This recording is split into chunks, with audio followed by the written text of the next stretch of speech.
Okay. So you'll probably have to hit something acknowledging. Yeah. All Yeah. right. I think I've lost you now. You lost me? Microsoft policy. Back to top statement. I don't know. I've just got the whole statement here now. I don't need that whole.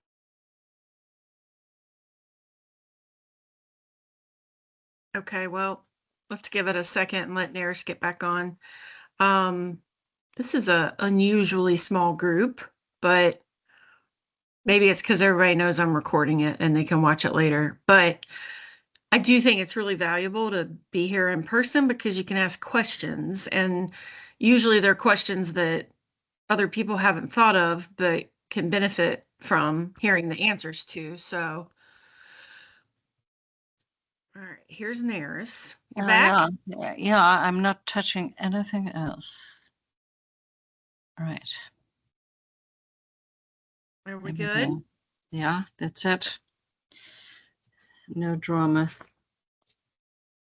All right, well, I'm going to go ahead and get started. I'm going to present some information for you, and then at the end, we will, I'll go over some FAQs, and then I'll open it up for your questions. Okay? Okay. So if you have questions along the way, note them, but they very likely will be answered in the FAQs or in the presentation. So yeah, let's get through the presentation, and then if you've got additional questions, then we can chat about that. Also, I made this offer to the grassroots training earlier. Since y'all are here, I was not able to give grant feedback last year because of my workload. I did to a couple folks, but I mean, Naris and Shady, y'all were both funded, and Navia, you're first time. So I was going to say if you applied and didn't get funded, I'm happy to stay on after the presentation and give you feedback. But I'm also happy to give you feedback anyway, since it's just a couple of y'all, and you might, there's always, even if you did get funded, there's always good feedback to know. So if you're interested in that, just stay on after I'm done and we'll talk. So starting off, this is one of our 2 annual grant programs. The other one is our grassroots program that is for our local organizations and schools and nonprofits. This that we're talking about today is the Artist Project Grant, and it puts money in the hands of local artists to do programs that positively benefit the community. So again, this year we have $28,800. This money comes from Orange County. And since I'm talking about that, I want to plug something that we're going to be doing in August. This amount has been the same for, I should do this. There we go. This amount has been the same for, well, since I've been here, 9 years. And we really want it to be more. This grant program has gotten really competitive over the years. Last year, I think we were only able to fund, I don't even think it was 30% of the applicants. So we're doing a program in August in the gallery called Common Good, and it's going to be a mutual aid auction where we're going to be putting out a call, hopefully this week, asking local artists to donate a piece of art, which is a first time for us, but all proceeds are going to be split in half, and half are going to go to Arts AVL to support our Western North Carolina artists, and then the other half are going to go to support this grant fund. We had a lot of people reach out after the hurricane saying, I want to donate, or y'all doing something. At that time, we did not have the capacity to do it, and so we allocated August in the gallery to do this project. It's going to be a big month. It's the kickoff of Uproar, so we're hoping it's going to get a lot of traction. It's going to be a online silent auction, so it'll also have an online presence. So we hope it raises a lot of money, and we hope y'all will help us spread the word about that. So anyway, back on track. The maximum request this year again is $3,000. So in the past, sometimes the board will choose to partially fund. Everything's based on score. So they might partially fund and let the funding, provide more grants. And then sometimes they fully fund the top scoring applications. And so that's what happened last year. They only funded the top, I think it was maybe 25% of applications, and those people got their maximum request. I never know how the board is going to decide to do that. That happens at our August board meeting. And I never know. So, but I do think it's hard if individual artists get partial funding, because it's not like a nonprofit where you can find funding from other sources. It's just you, and like if you get half of what you need to do your project, it's like, all right, well, now what do I do? So I'm in favor of either fully funding or not funding, but it's ultimately up to the board.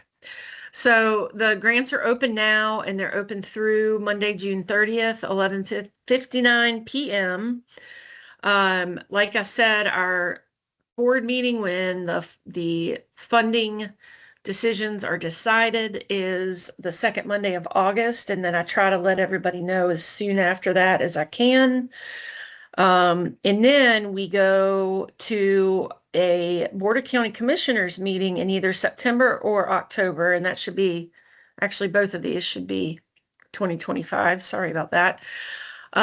Where we acknowledge everybody that got a grant. We do a big photo.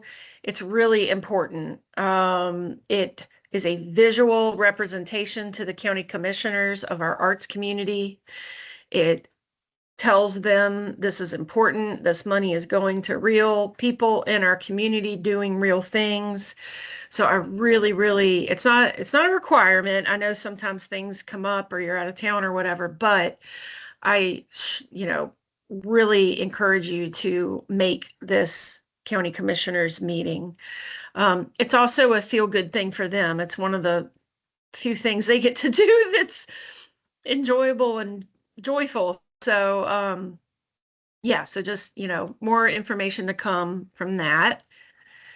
So eligibility, this is the most important piece of eligibility. All projects and programs have to take place within Orange County. It does not matter if you're hiring all Orange County artists. If your program is just over the line in Chatham County, we can't fund it. This is Orange County money that is allocated for this program, and so it has to stay within Orange County. So I know county lines can be arbitrary, but in this instance, they're not. So you don't have to live in Orange County, though, to apply for a grant. You could be a Durham artist and you want to do a project for the benefit of Orange County residents, and that is totally allowable. Orange County artist residents do have priority, though. So, but we fund artists really from all over the triangle every year. It has to incorporate the community. So there, that's the thing that sets us apart from other grant programs that we offer, which I'll talk about in a minute. This one has to incorporate the community in some way. The projects or programs have to take place between July 1 of this year and June 30 of next year. So that means if you have a project that is happening next month, you can still apply for a grant and get reimbursed for that project. So keep that in mind too. And you have to be either an individual artist or an unincorporated like artist collective. If you have any kind of official incorporation, then you need to go through our grassroots program. that is designed for incorporated organizations that have, financials and records with the government. This is really for just individuals or artist collectives that have no, 501c3 or anything like that. So the most important area that is evaluated is artistic merit. So this means a lot of things, but the most important thing is that you provide work samples so that artistic merit can be gauged. If there's no work samples and they don't have anything to go by, then most likely the grant is not going to be funded. And I'll talk more about this later on, what to do if you haven't done this before. A one-to-one cash match is encouraged. So that means if you're asking us for $2,000, you've also got $2,000 coming from somewhere else. In-kind donations of goods or services can count towards that match. A cash match is not required, but it is encouraged. And it just kind of shows that you've got some skin in the game, that you've, been working on it already and you've got some plans lined up. So it kind of presents a better application. These grants cannot be used solely for professional development or artistic development. That is where our artist support grant comes in, or our emerging artist grant program, which I'll talk more about in a minute. But there's ways of using this grant program to get artistic or professional development and contribute to the community. So, sometimes folks will go to Penland and learn some new craft, and then they come back and they offer a free workshop, for seniors or another group. Or, we had a grantee one year who requested portable looms so that she could go around and teach weaving. So, there's a lot of different ways that you can use this grant program to still get something out of it for yourself while providing enrichment to the community. Letters of support are important, especially if certain partners are mentioned in your application. If you say, I'm going to have a free performance at the Arts Center in Carrboro, make sure you get a letter of support from the director of the Arts Center, because we have had situations happen where, we're reviewing a proposal and, the director of the Arts Center is on our board and says, I don't know what this is all about. And so again, it's showing that you've got your ducks in a row, that you've done your homework. So if you mention somebody, make sure you've got a letter of support from them. So what will the grants fund? They will fund program expenses, including artist fees. And I will say that paying artists, using these grants to pay artists, whether that's yourself or other artists that are involved in your project, that's always going to be the safest bet, because we want artists to be paid. And it's not subjective. Things like marketing are subjective. Everybody's got an opinion on how you should go about marketing. And we don't want something that's subjective to keep you from getting the grant, whereas everybody wants the artist to be paid. And so if you're asking for money to pay artists, that is going to be a really strong application, especially if you're providing good work samples of those artists' work. However, you can also ask for money for, to rent a space,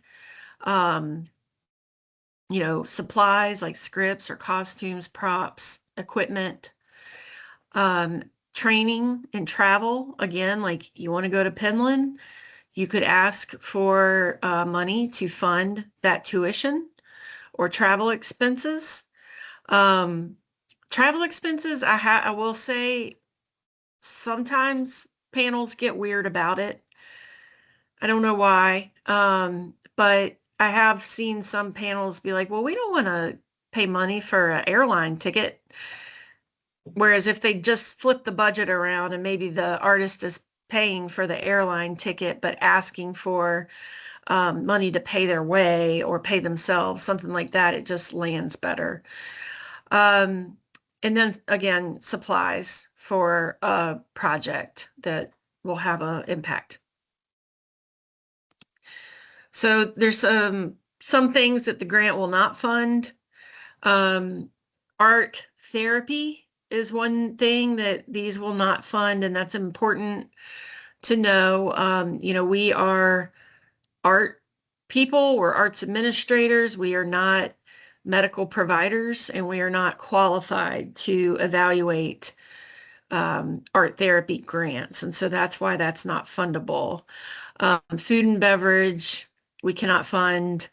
Religious content, we cannot fund. Rent at the mill, if you are one of our artist tenants, we cannot fund rent because that is money that would be coming right back to us, and that just is kind of conflict of interest. And I have this and I crossed it out because initially when we first opened the mill, I felt kind of funny about giving grants to projects that are taking place at the mill, because in a way, we, the Orange County Arts Commission, we're certainly getting something out of that. It's bringing people into our space, it's exposure, it's foot traffic. And as our space has become more a part of the community and other spaces have not popped up, I mean, it really is one of the only spaces in Orange County where you can conduct an arts program. And so to just kind of take it off the map is not very wise. And I've discussed this with our board, and they agree that we need to just let go of that. And if you've got an idea and you need to have it at the mill, then you're allowed to do so. So yeah. So how the applications are evaluated, we have panels of board members who are on the Arts Commission. We have a great board of all types of artists. And then we also bring in guest panelists. And typically these are, successful grantees in the past who aren't applying this year. And they're divided into areas of expertise: literary, performing, and visual arts. We have a really structured process where everybody has to evaluate every application before we have our in-person meeting. And then during the in-person meeting, we discuss each applicant first, the positive attributes of the application, and then the challenges. And then everyone either finalizes their score, or in some cases they change their score and submit it. So it's very structured, and part of the reason we bring in guest panelists is for transparency, and so that the community knows we're doing this in a fair way. I tell the board every year that the funding decisions, the scoring has to be based on what's in the grant application and not their knowledge of the artist, which is hard in a small town where everybody knows everybody. But it really, that should be the standard. It's all about the application. So I tell you that so that you write the application as if nobody knows who you are, and don't assume that people know who you are, even if you've, been doing your thing in the community for a bajillion years. Write it like you're new, and explain, what you do and how you do it. And then the grant applications are scored on specific criteria. So artistic quality, like I said, that is 40% of your score. Community impact is 30%. And so that is, and that doesn't necessarily mean this project is going to serve 2,000 elementary school kids, like that's great. But sometimes it could be a very small group of, underrepresented youth, or, um, a group of people with disabilities. A program serving 10 people can be as impactful on those lives as a program serving 100 people. So it means a lot of different things. Multicultural aspect, are you bringing in artists that reflect our community? About 30% of Orange County's population is people of color. And so, we want that reflected in who we are grant making to. And then your ability to plan and implement the project. So that is mainly judged in how you fill out the application. Is it clear that you've thought this through? Does your budget make sense? Do you have letters of support? Have you kind of, dotted your I's and crossed your T's? So if you get funded, you'll have a contract that is through DocuSign. It's all online. You'll have to do a final report. It's very easy. It's just, did you do the thing? Who'd you hire? Who came out to it? Did it go well? And they're always due in July. We'll want to see that you used our logo on your stuff, that you acknowledged us as a grant funder on social media, things like that. We encourage everybody to write thank you letters to the county commissioners. It's not required, it's just recommended, and it really does. They get them and they actually read it, and a lot of times they forward them to me and say, look what we got from one of your grantees. And it's important. So we do encourage everybody to do that. And then a willingness to participate in things. So an example of that is that county commissioner meeting, when we give everybody or acknowledge everyone who is receiving a grant, or, down the road, if I ask you to be on a grant panel, that you consider doing that and giving back. Although we do pay our grant panelists a stipend, so it's not totally giving back. All right, so the applications again are due the last day of the month, Monday, June 30 at 11:59. I'm going to go over some FAQs. Again, this grant is all about the community impact. If you need a grant that is just about your professional or artistic development, we have those too. We are a partner with the Durham Arts Council on the Artist Support Grant Program and the Emerging Artist Grant Program. They are essentially the exact same grant program with different names. Do not be misled by Emerging Artist Grant. It's actually really not for new artists. It's for artists that have been doing their thing for a while and need something to kind of take it to the next level. They're very competitive. So Artist Support Grant is funded by the state and is administered through the Durham Arts Council. We are a county partner with them on that. They open in July, on July 15th, and they're open through September. So they're open for a long time.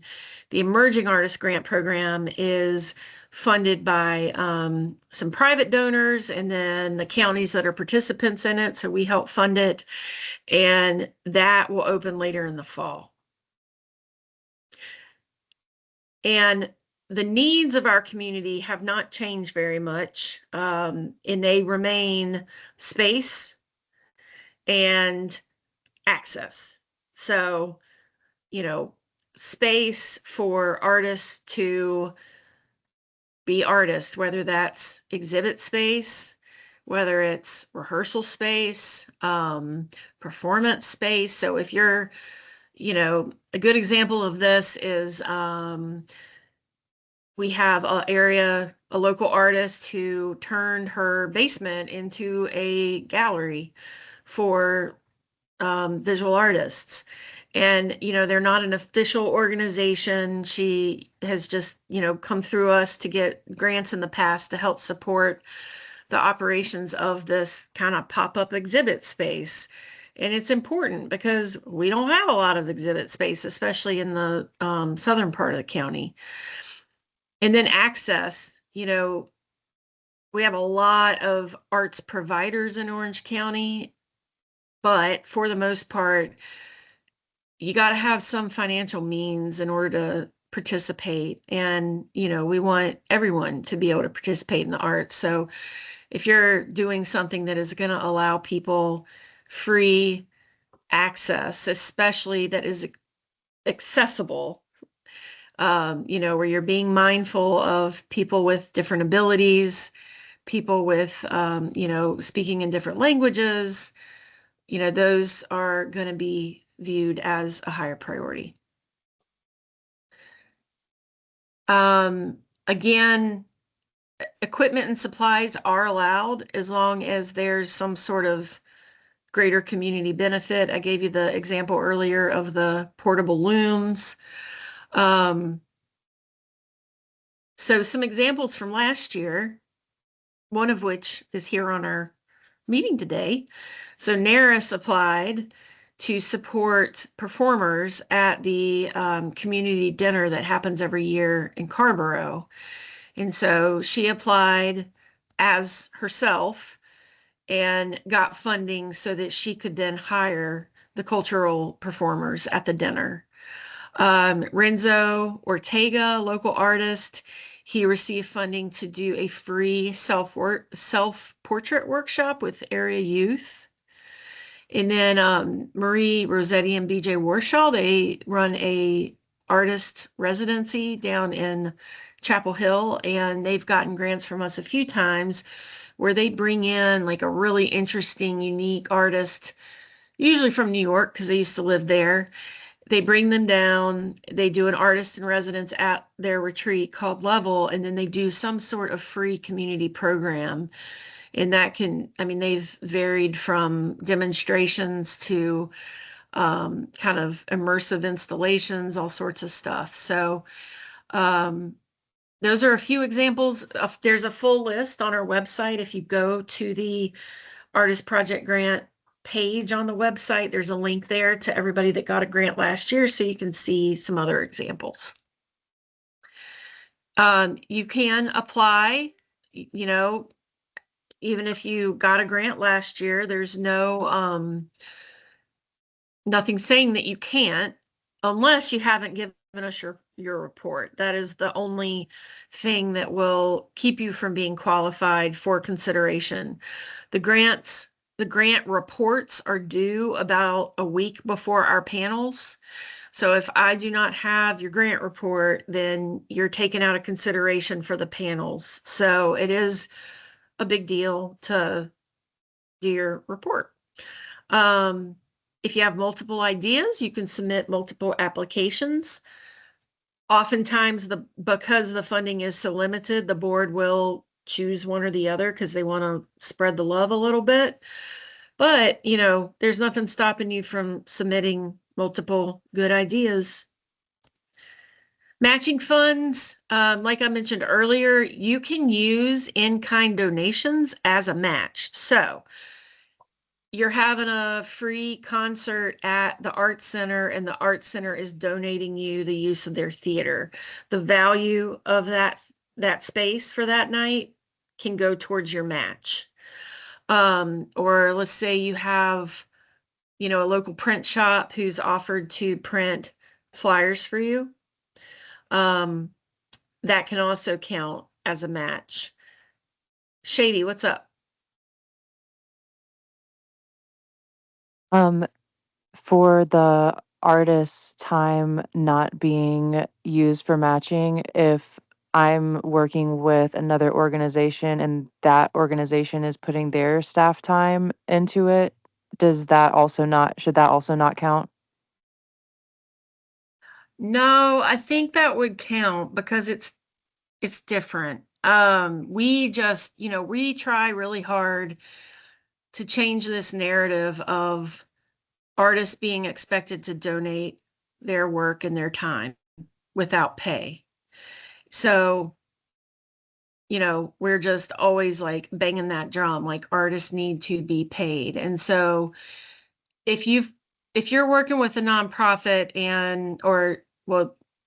first of all, if you're working with a nonprofit, you probably should go through grassroots. Well, this is what I Um, want to talk to you about after the okay. meeting. Yeah, but like, yeah. So maybe we Yeah, can just have a separate conversation. sure, sure. Um, but yeah, it's really more about the artists.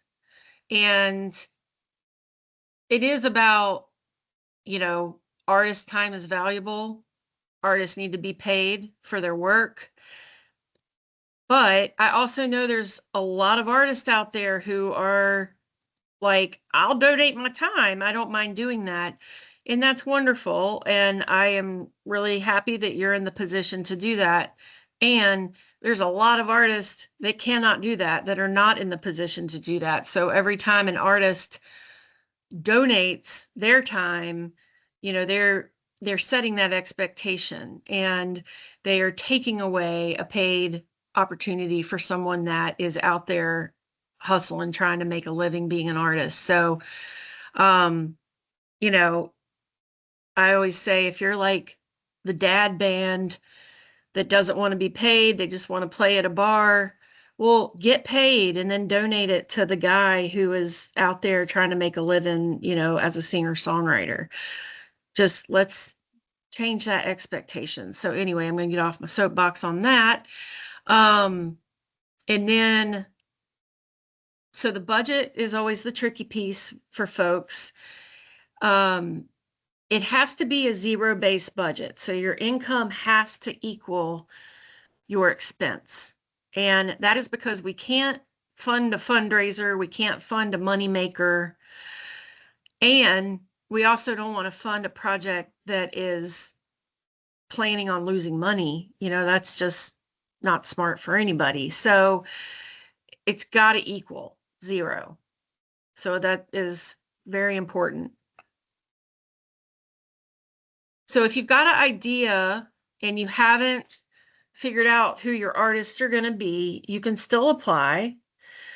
But again, we got to have some sort of work samples. So, like if you're a curator and you want to curate a show, you don't know yet who the artists are going to be, but you've curated a show in the past, give us work samples of those artists so that we see the caliber of artists that are in your network and that you're working with.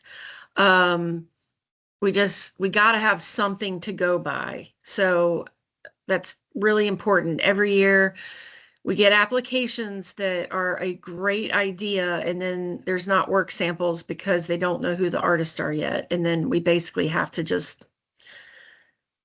it's pretty much not considered anymore because that's 40% of the score. So we got to see something.